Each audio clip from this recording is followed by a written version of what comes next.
Bonjour mes amis, bienvenue dans cette chaîne Un ouragan français. J'espère que vous allez bien. Aujourd'hui, le sujet du jour, qu'est-ce que je fais pour maintenir mon niveau en français? Alors, je partage avec vous ce que je fais dans tous les 4 aspects de l'apprentissage du français. Pour commencer, il faut comprendre qu'on ne peut pas éviter la pratique. Autrement dit, que moi, je passe beaucoup de temps avec le français, à peu près 5 à 10 heures par semaine. Donc, il faut être cohérent, il faut être régulier, il faut pratiquer presque tous les jours. C'est comme faire le sport. Si on ne pratique pas régulièrement, on perd notre progrès. Voilà. Et pour structurer mes pensées, j'ai noté quelques points ici sur mon ordinateur. Donc, je vais voir ces points de temps en temps en vous parlant. Alors, la première partie, c'est la production orale. Je sais que ça pose beaucoup de problèmes chez les apprenants des langues. Pour parler, il faut tout simplement parler. Il n'y a pas de solution magique, mes amis. Il faut entraîner notre bouche. Il faut pratiquer beaucoup. C'est tout. Donc moi, je fais en sorte que je parle aux natifs une fois par semaine.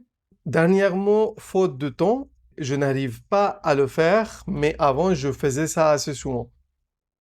Donc pour parler, il faut tout simplement parler aux gens. Et puis la deuxième chose pour entraîner l'oral, c'est je lis des choses à voix haute. Alors qu'est-ce qui se passe quand on lit des choses à voix haute?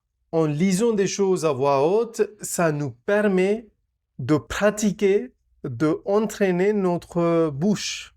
On sait très bien que notre bouche, c'est un muscle, donc il faut s'entraîner.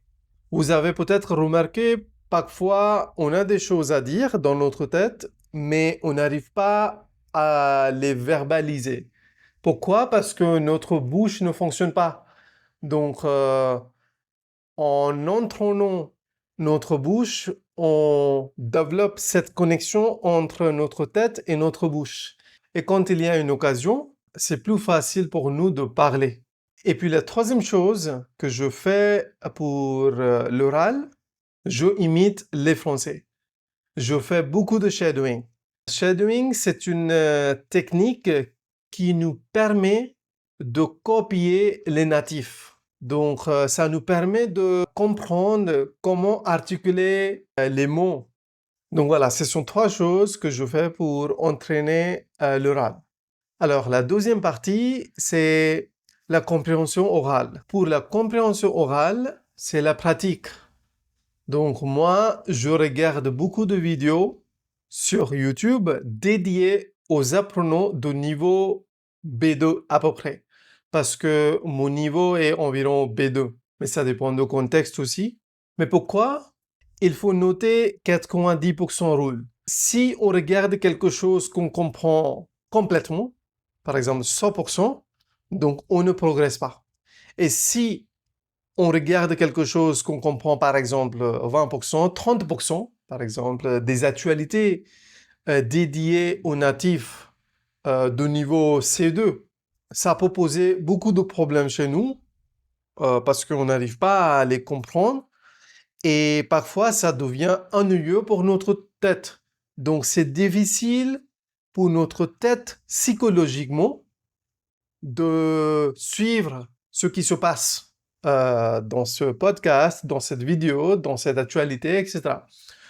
Donc c'est pour ça il faut trouver du contenu qu'on peut comprendre environ 70-80% pour que il y ait des choses à comprendre et en même temps il y a des choses qu'on ne comprend pas pour qu'on puisse avancer. J'espère que c'est assez clair pour vous. Et ensuite, pour la compréhension orale, j'ai tout dévoré sur Netflix. Maintenant, je dois attendre pour que quelque chose sorte sur Netflix parce que j'ai tout regardé.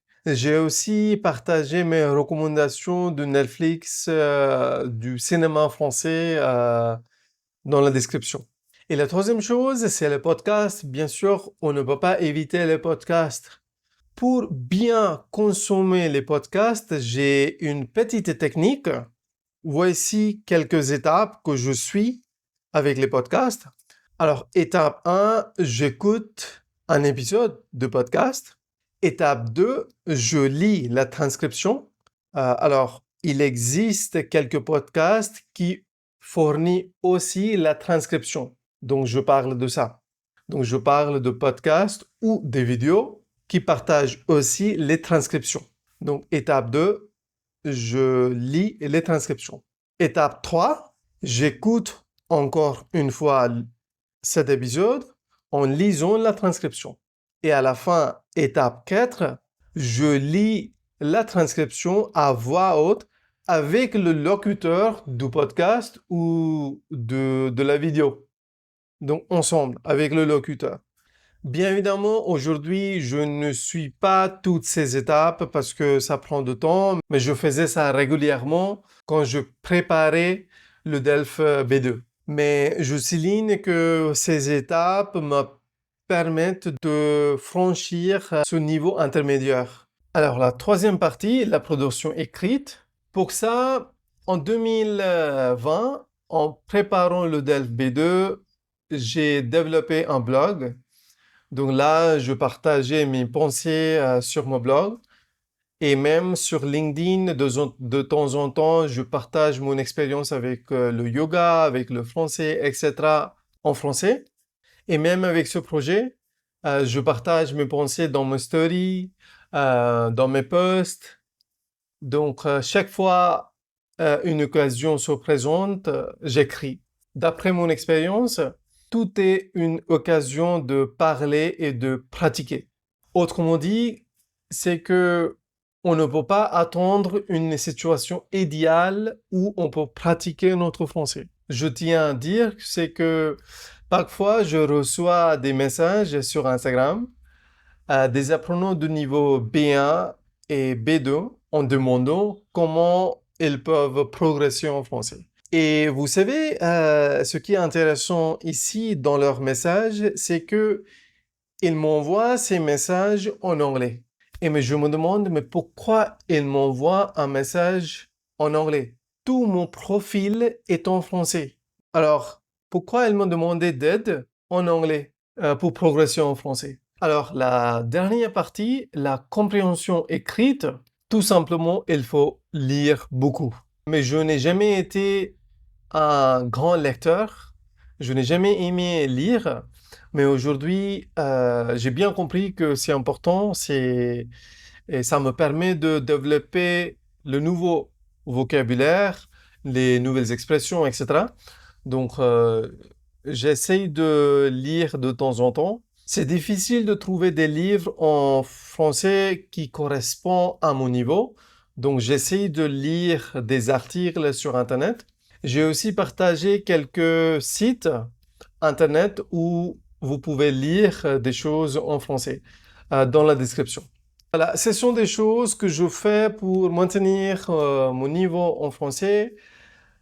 Ici aussi, j'ai créé cette chaîne pour pratiquer mon français. Je sais très bien que je ne suis pas toujours fluide, je ne parle pas couramment, je fais toujours des fautes. Même aujourd'hui, c'est très difficile de structurer mes idées, de partager avec vous, mais j'essaye.